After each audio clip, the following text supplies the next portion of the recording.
is Eric Vincent, and I'll be guesting here a little bit on the DIY Guitar Pedal YouTube channel. Just wanted to introduce myself, say hello, and just wanted to say that I'll be perusing around on the YouTube channel, answering questions, helping out people with some of the designs that we got. And we're going to be showing a few more new things, new pedal designs and concepts as time goes on. One of the things we're working on is a modular extension to the chime amp, basically with the chime amp being an amp that runs on a chip that's kind of dead and old. Wanted to introduce some new things to it, new chips, new ideas, new concepts. I also wanted to go over things like troubleshooting guitar pedals, seeing how to figure out where breaks and mistakes are happening on there, as well as to analyze why a pedal does what it does, so you can get a better idea how to mod the pedal and make it do what you want. So with that, I'm gonna actually go over to the YouTube channel here and let's answer a question here that just happened on a recent video. Cheers.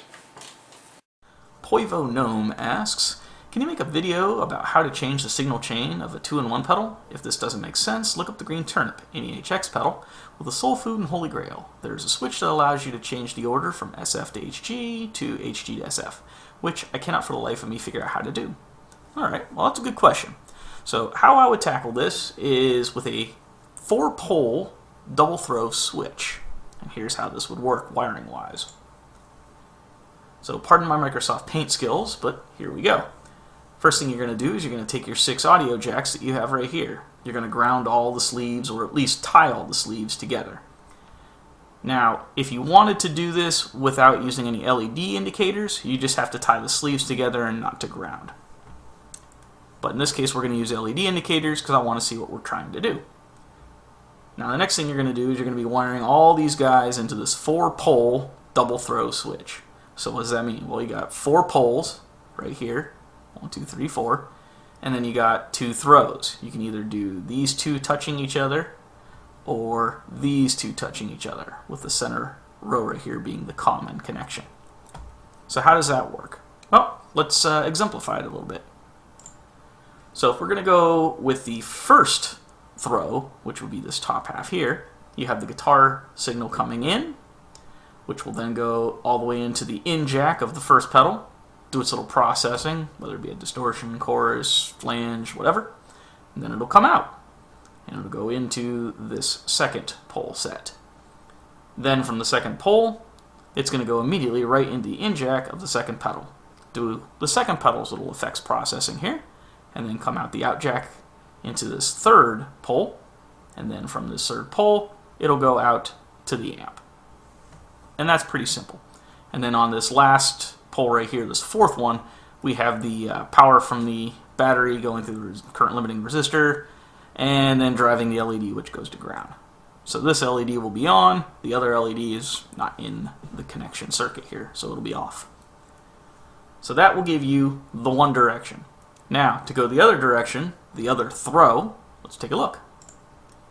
Now, this is a bit more of a wiring mess just to try to show you how this works, but same idea applies.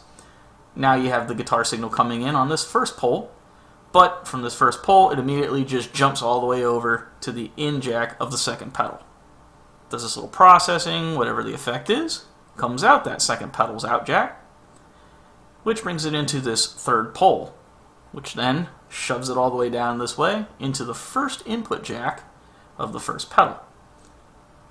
Now, I guess that speaks for itself right there. But once it goes into there, does its processing, whether it's more distortion or flange or delay or whatever you're having it do there, it'll go out that jack of that first pedal, which will take it into this second pole, which will then finally throw it out to the guitar amp. And then in this case, instead of this top pole being occupied on this, or the top throw on this pole being occupied, it's now going to the bottom throw, which is lighting up this LED as opposed to the other one. So now you have those 2 LEDs where you can say on a label, you know, pedal 1 to pedal 2 and then pedal 2 to pedal 1. And that right there should actually give you all that you need to know on setting this up.